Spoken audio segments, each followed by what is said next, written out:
There's a quiet moment in life that almost no one ever talks about. It happens when everything on the outside looks fine. You're functioning. You're productive.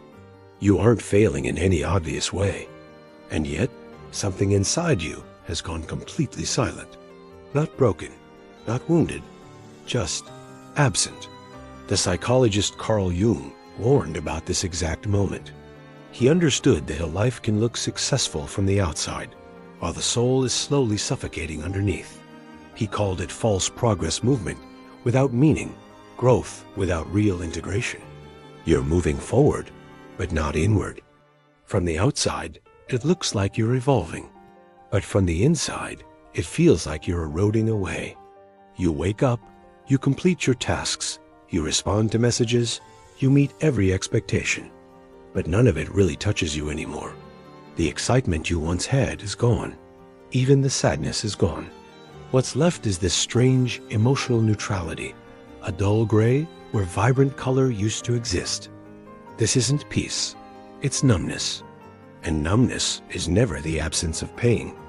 It is pain that has been buried alive. Jung believed that when our deeper truth can't be expressed, it doesn't scream, it just withdraws. The mind keeps operating, but the soul steps back. You don't collapse. You just slowly disappear. This is why people often say, "I don't know what's wrong." Everything is fine, because nothing is wrong on the surface, but everything is wrong underneath. Modern life is incredibly good at keeping us stimulated while starving us of meaning. Notifications, achievements, endless entertainment, new goals, metrics to track. Our brains are constantly getting these little rewards, but our souls are never truly fed. This constant stream of dopamine gives us the illusion of fulfillment, but it can never replace real purpose. Jung didn't use the word dopamine, but he understood the mechanism perfectly. He saw that when people chase external validation without any inner alignment, they eventually lose their emotional depth. They become incredibly efficient and completely empty. This is why the people who seem to be doing everything right often feel the most lost. They followed the script. They achieved the milestones. They avoided all the major mistakes. And yet, something fundamental never arrived. Because meaning isn't something you achieve. It's something you align with. And that alignment requires confrontation. Confrontation with your shadow, with your suppressed desires, with all the parts of yourself that you were told were inconvenient, unacceptable, or unsafe. Most of us avoid this confrontation, not because we're weak, but because society trains us to. We reward productivity, not authenticity. We praise positivity, not truth. We celebrate success, not wholeness. So we adapt. Our psyche splits. Jung's concept of the shadow is often misunderstood. It isn't evil. It's not darkness for the sake of it. The shadow is simply everything you had to push away in order to be accepted. Your anger, your hunger, your intensity, your contradictions, your unacceptable truths. You learned early on which parts of you were welcome and which were not, so you adjusted. You became reasonable. You became mature. You became stable. And in doing so, you might have become unrecognizable to yourself. But the shadow doesn't disappear when you ignore it. It waits, it gathers energy, and eventually it expresses itself indirectly through that emotional numbness, a chronic sense of dissatisfaction, unexplained fatigue, or just a persistent feeling that your real life is happening somewhere else. This is the moment people describe as feeling lost, but you're not lost. You are divided. When your psyche can't safely express its truth, it does something very intelligent. It shuts down feeling. Not all at once, not dramatically, just enough for you to survive. Emotional numbness isn't laziness. It's not depression in the traditional sense. It's a protective mechanism. If you can't live authentically, you will live anesthetized. This is why people who feel lost often say they feel nothing rather than sadness. Sadness still requires a connection to something. Numbness is safer. It doesn't demand change, but it comes at a huge cost. When you numb your pain, you also numb your joy. When you suppress your truth, you suppress your vitality. When you abandon your shadow, you abandon your energy. Life becomes manageable, but lifeless. And then comes the peak of this lost feeling. It's a specific moment where this internal split becomes unbearable. Interestingly, it often happens during periods of stability. Not during a crisis, not during chaos, but during calm. You reach a plateau in your life. You look around, and everything is fine. And suddenly, the question hits you. Is this it? That question is terrifying because there's no external answer to it. Jung believed this moment marks the beginning of individuation, the often painful process of becoming whole, of becoming who you truly are.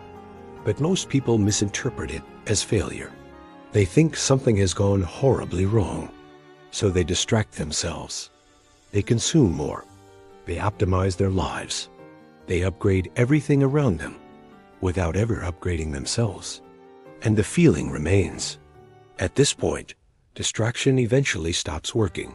Not suddenly, but gradually. At first, you just need more of it. More content, more noise, more stimulation, more goals to chase.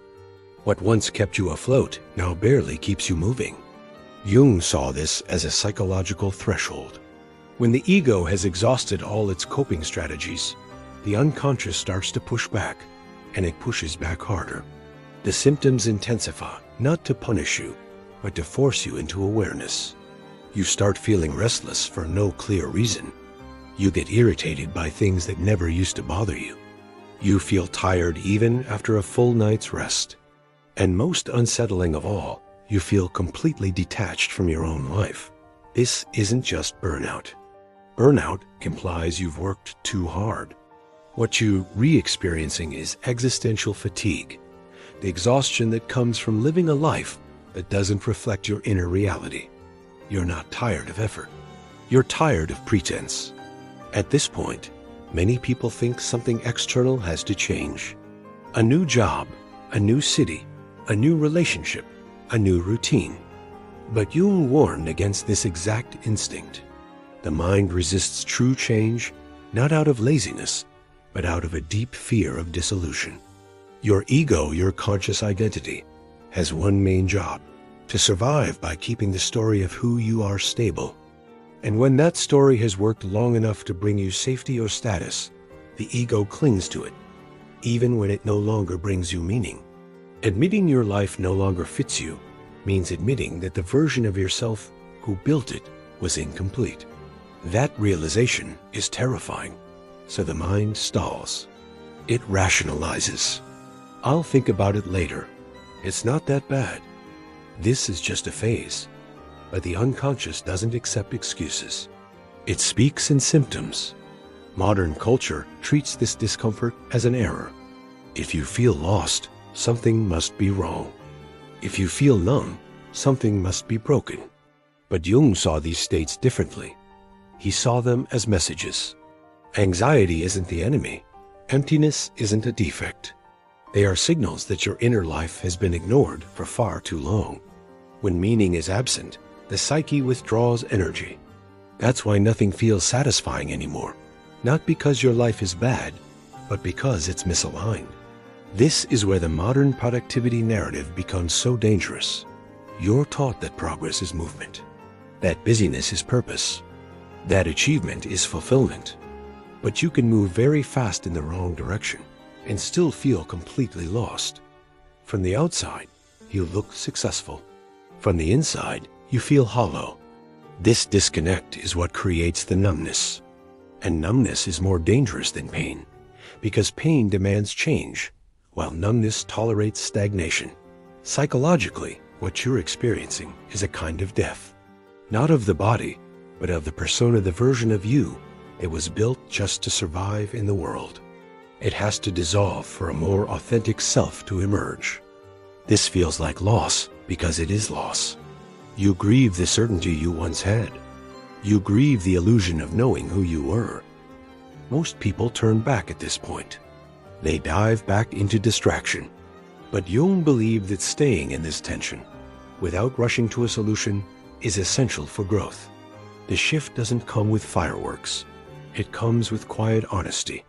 You stop asking, "How do I fix this feeling?" And you start asking, "What is this feeling trying to tell me?" You start noticing what drains your energy instead of just what impresses others. You begin to listen to your discomfort instead of silencing it.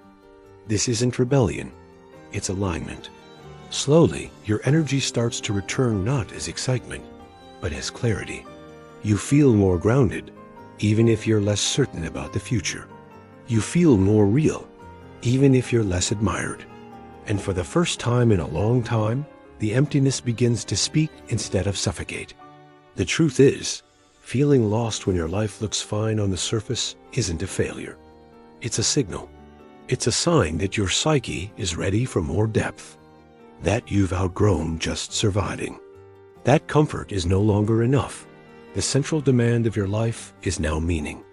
Jung once wrote that our anxieties are often a substitute for legitimate suffering. In other words, when you avoid the necessary pain of becoming your true self, your psyche creates other kinds of pain for you. But when you finally turn toward it, slowly, honestly, without rushing, that lost feeling begins to transform. Not into certainty, not into constant joy, but into something far more valuable, direction. And that is more than enough to begin again. Thanks for watching. If this resonated with you, consider subscribing for more content like this. Take care.